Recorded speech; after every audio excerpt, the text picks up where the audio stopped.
Hello, welcome back to the channel. आणि कसे आहात तुम्ही सगळे? आशा करते तुम्ही मस्त, स्वस्थ आणि अगदी आनंदी असाल. देव करो तुमच्या मनातल्या सगळ्या चांगल्या इच्छा पूर्ण होऊ देत आणि तो सदैव तुमच्या पाठीशी असू देत. खूप खूप स्वागत आहे तुमचं पुन्हा एकदा एका नवीन व्हिडिओमध्ये. सो आजची रेसिपी आहे पावभाजी आणि आज खूप दिवसांनंतर मी पावभाजी बनवत होते. सो तुम्ही बघितलं असेल, मी एका मिक्सरच्या भांड्यामध्ये टोमॅटो, अद्रक, लसूण आणि कोथिंबीरच्या ज्या काड्या असतात त्याची प्युरी बनवून घेतली. आणि पावभाजीसाठी ज्या भाज्या आहेत, बटाटा, फ्लॉवर, मटार, शिमला मिर्च, हे सगळं मी कुकरमध्ये शिजवून घेतलं आहे.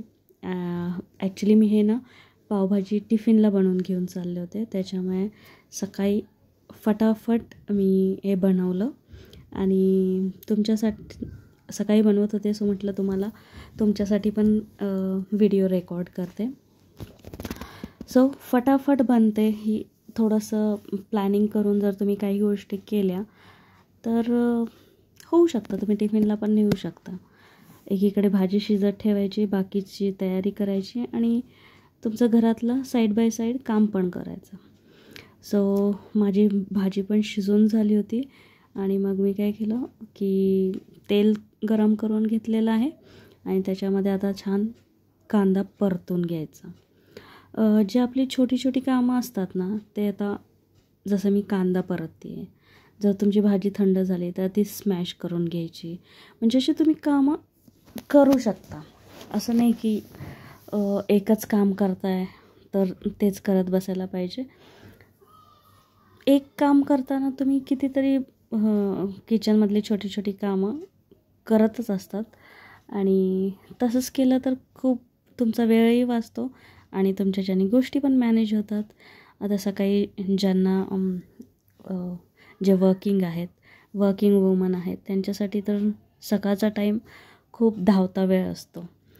सो पटपट मग अशा गोष्टी करून घ्यायच्या. मी एकीकडे पावभाजीसाठी कुकरही लावला होता आणि बाकीचं चॉपिंग करून घेतलं होतं आणि बाकीचं झाडून वगैरे बाकी हे सगळी कामं पण आवरली.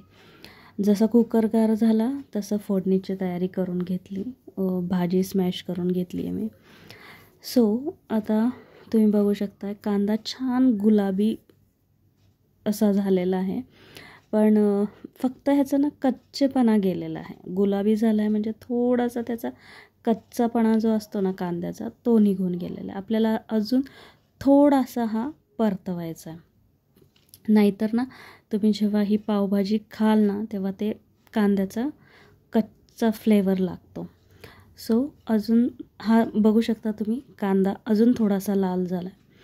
आणि आता मी ह्याच्यात टोमॅटोची प्युरी, ज्याच्यामध्ये अद्रक, लसूण, कोथिंबीरच्या काड्या आणि टोमॅटो होता, ह्याच्यामध्ये मी कुठलाही आर्टिफिशियल कलर वगैरे यूज करत नाही.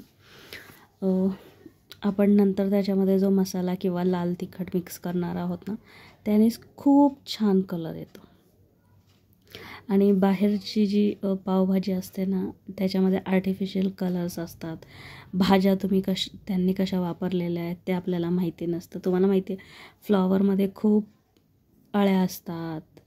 सो कसं ह्या सगळ्या गोष्टी ना घरातच करून खाल्लेल्या जर तुम्हाला जमत असेल, म्हणजे टाईम असेल तर नक्की करून बघा. आणि दुसरं काही नाही तर तुम्ही तुमच्या फॅमिलीला एक हेल्दी खायला घातलं ह्याचं तरी नक्की समाधान तुम्हाला मिळतं. सो आता मी हळद, लाल तिखट आणि धने जिऱ्याची पूड टाकली आहे. आता ह्याच्यानंतर हे छान ढवळून घ्यायचं. कुठला पण मसाला जेव्हा तुम्ही ग्रेव्हीमध्ये घालता ना, जे कोरडे मसाले, ते एकदम छान परतून घ्यायचं तो तेल सुटेपर्यंत. म्हणजे काय होतं, ग्रेव्हीला खूप छान कलर पण येतो आणि त्याचा टेस्ट पण इन्हॅन्स होतं. सो आता हे छान परतू द्यायचं एक 4-5 मिनटं तरी. मी मसाला खूप छान परतू देते म्हणजे त्याचं छान टेस्ट लागते. आता हे झालं, हे छान व्यवस्थित परतलं गेलं की मग आपण काय करूया, ह्याच्यामध्ये थोडा पावभाजी मसाला पण ॲड करून घेऊया आणि तो पण परतून घेऊया, म्हणजे तो पण थोडा फ्राय होईल. आणि कोणाकोणाला पावभाजी आवडते, मला खूप आवडते ॲक्च्युली, पण ॲसिडिटीचा त्रास होतो त्याच्यामुळे मी थोडंसं सांभाळूनच कुठल्या पण गोष्टी खाते. सो तुम्ही बघू शकता मसाला फ्राय झाला आहे. सो त्याच्यामध्ये मला थोडंसं असं वाटत होतं की पाणी घालूया, नाही तर मसाला खाली लागेल. आणि घाई असते त्याच्यामुळे मी थोडासा मीडियम गॅस ठेवलेला आहे. सो थोडंसं मी ज्यामध्ये आपण टोमॅटोची प्युरी करून घेतली होती त्याच्यातच थोडंसं पाणी घालून आता मी हा मसाला छान होऊ देते, परतू देते. सो आता मला असं वाटतं की ह्याच्यामध्ये आपण भाज्या घालू शकतो. सो तुम्ही बघू शकता ह्या भाज्या अशा मी शिजवून घेतल्या होत्या. आता ह्या मी मॅश करून घेणार आहे. आणि तोपर्यंत आता जसं मी तुम्हाला आधी म्हणाले होते तसं पावभाजीचा मसाला मी अंदाजाने घालते आहे. 1 टेबलस्पून वगैरे तुम्ही ट्राय करू शकता. जर तुम्हाला काही कमी वाटलं तर तुम्ही ते नंतर पण वरनं घालू शकता, असं काही नाही आहे. असं आता छान ते शिजवून घ्यायचं तोपर्यंत.